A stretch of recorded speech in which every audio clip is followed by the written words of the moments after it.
ইয়ামিন, চলো আমরা বাসায় যাই। আব্বু আমাদের জন্য বিরাট একটা খেলনা কিনে নিয়ে এসেছে, তুমি দেখলে অবাক হয়ে যাবা। চলো চাইলে।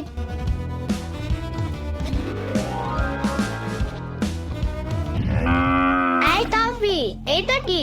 হা হা হা, ইয়ামিন, আমি তোমার সাথে দুষ্টুমি করেছি, এটা তো আমাদের গরু। হোয়াট দ্য ফাও কথা। ও হ্যাঁ, ওই যে জঙ্গলের ভিতরে কি থাকে এত বড়, কি হবে এটা দিয়ে? আরে ইয়ামিন কিছু বোঝে না, এটা আমাদের কুরবানির গরু, আব্বু কিনে এনেছেন। ঈদের দিন এটাকে আল্লাহর উদ্দেশ্যে জবাই করা হবে। কথা হইলে কথা তা না। তাহলে আমি বাসায় যাই, আব্বুকে বলবো আমাদের জন্য বড় একটা গরু কিনতে। সাম্বা, তোমার তো আর মাত্র কয়দিন বাকি আছে। কয়দিন মানে কি বলতাছো এগুলা ইয়ামিন? আমার বিয়ের এখনো অনেক দেরি আছে। কথা হইলে কথা তা না। মানে ঈদে তো গরু কোরবানি দেয়, তোমার না নানু সবসময় গরু বইলা থাকে, তাহলে তো এই কোরবানিতে তোমাকে কোরবানি দেওয়া হবে। ইয়ামিনের বাচ্চা, আমার চুল একটু জমে না। মামা বাঁচাও। মামা জানো, তাওফিরা কোরবানির জন্য বড় একটা গরু কিনে এনেছে। আমি বলে এসেছি আমরা সবাই থেকে বড় গরু কিনবো। হ্যাঁ ইয়ামিন, আমরা কালকে গরু কিনতে যাব। মামা আমরা একটা নীল কালারের গরু কিনবো। আরে বুদ্ধু, নীল গরু? নীল গরু হয় নাকি? হোয়াট দ্য ফাও কথা। তাহলে কি বড় হয়? হ্যাঁ, যেমন কালো, সাদা, বাদামি এই কালারের গরুগুলো বড় হয়।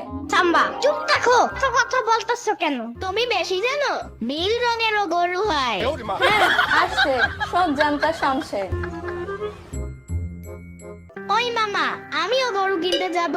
আরে না না ইয়ামিন, তোমারে নিয়ে যাওয়া যাইব না। তুমি গেলে হাটে গিয়া কোন ঝামেলা করে বসবা, গরুর বামে একটা থাপ্পড় দিবা আর গরু তোমারে লাথি দিব। আরে না না, আমি যাব। দেখতে তো হবেই, তোমার পছন্দ মতন গরু কিনা যাবে না, কারণ তুমি নিজেই একটা হাম্বা। ইয়ামিনের বাচ্চা। আচ্ছা ইয়ামিন, চলো তোমাকেও হাটে নিয়ে যাই। ওকে, তাইলে চলো এবার।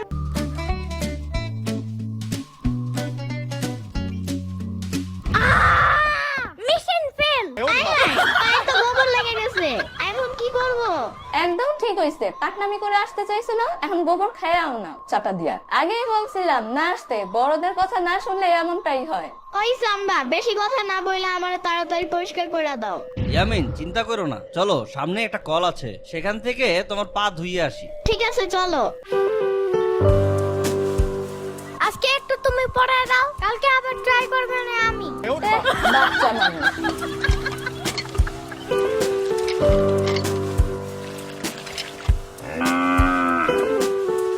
দেখো ইয়ামিন, ওই গরুটা অনেক সুন্দর না? হোয়াট দ্য ফাও কথা। আরে না না, সাদা গরু নেওয়া যাবে না, তাওফিদের গরুও সাদা, তখন তাওফি বলবে জমজ গরু নিয়ে এসেছি। আমার তো মনে হয় তুমি গরু হয়ে গেছো। গরু আবার জমায় নাকি? হ্যাঁ আরে হাম্বা, তো কথা বলতেছো কেন? হয় তুমি কিছুই জানো না। আই আঙ্কেল, আমাদের একটা নীল রঙের গরু দেখান তো। নীল রঙের গরু? হ্যাঁ, নীল গরু। আরে ছোট্ট বাবু, নীল গরু তো হয় না, তুমি বরং আমাদের এই গরুগুলো দেখো। তাহলে বেগুনি কালারের গরু দেখান তো। হ্যাঁ, বেগুনি গরু তো হয় না। তাইলে ওই গরুটা দেন। আরে গরু তো কিনা হলো, এখন এটার নাম কি রাখা যায়? আরে এখন এটার নাম সাকিব খান। আরে কি, গরুর নাম সাকিব খান? এটা কি মানুষ নাকি যে মানুষের মতন নাম রাখতেছো? হোয়াট দ্য ফাও কথা। আরে হাম্বা, দেখতেছো না এটারে নায়কের মতন লাগতেছে, তাই এখন এটার নাম সাকিব খান। এই কি বলছো আবল তাবল? আমি সাকিব খান না, আমি শাহরুখ খান। হাম্বা, তবে আমি নিওলেন মেসির অনেক বড় ভক্ত, তোমরা আমাকে মেসিও বলতে পারো। এই বাবু, এই সারাদিন না তো বাইরে তুই তুই করো কেন? হ্যাঁ, গরম লাগে না? আমার বাসায় অনেক বড় ফ্যান আছে জানো, অনেক জোরে জোরে বাতাস খেতে পারবা, বুঝছো? যাবা আমার বাসায়? ওই আমি কি আবল তাবল বলতেছো? হ্যাঁ, ও তো আমাদের বাসায় যাইতেছে। ওই সাকিব খান, তুমি কি আইসক্রিম খাও? একটা গ্রিন চিপস আইনা দে। ওই আমিন, রুমে আসো, ঘুমাবা না? রাত কত হয়ে গেছে? হ্যাঁ, গরুর লগে থাইকা থাইকা নিজেও গরু হয়ে যাইতেছে। না না, আমি হাম্বার সাথে থাকবো, ওকে আমি একা রেখে রেখে থাকতে পারবো না। ও তাই বললা সারা রাত কি গরুর সাথে থাকবা নাকি? হ্যাঁ, হোয়াট দ্য ফাও কথা আম্মা, ওকে একদম গরু বলবা না। ওর নাম শাকিব খান, কিন্তু তুমি ওকে মেসি বলেও ডাকতে পারো। ওর কিন্তু মেসি নামটা পছন্দ। আইসে নিজে একটা বাসু আর সে কিনা আবার গরু পাহারা দিব। হোয়াট দ্য ফাও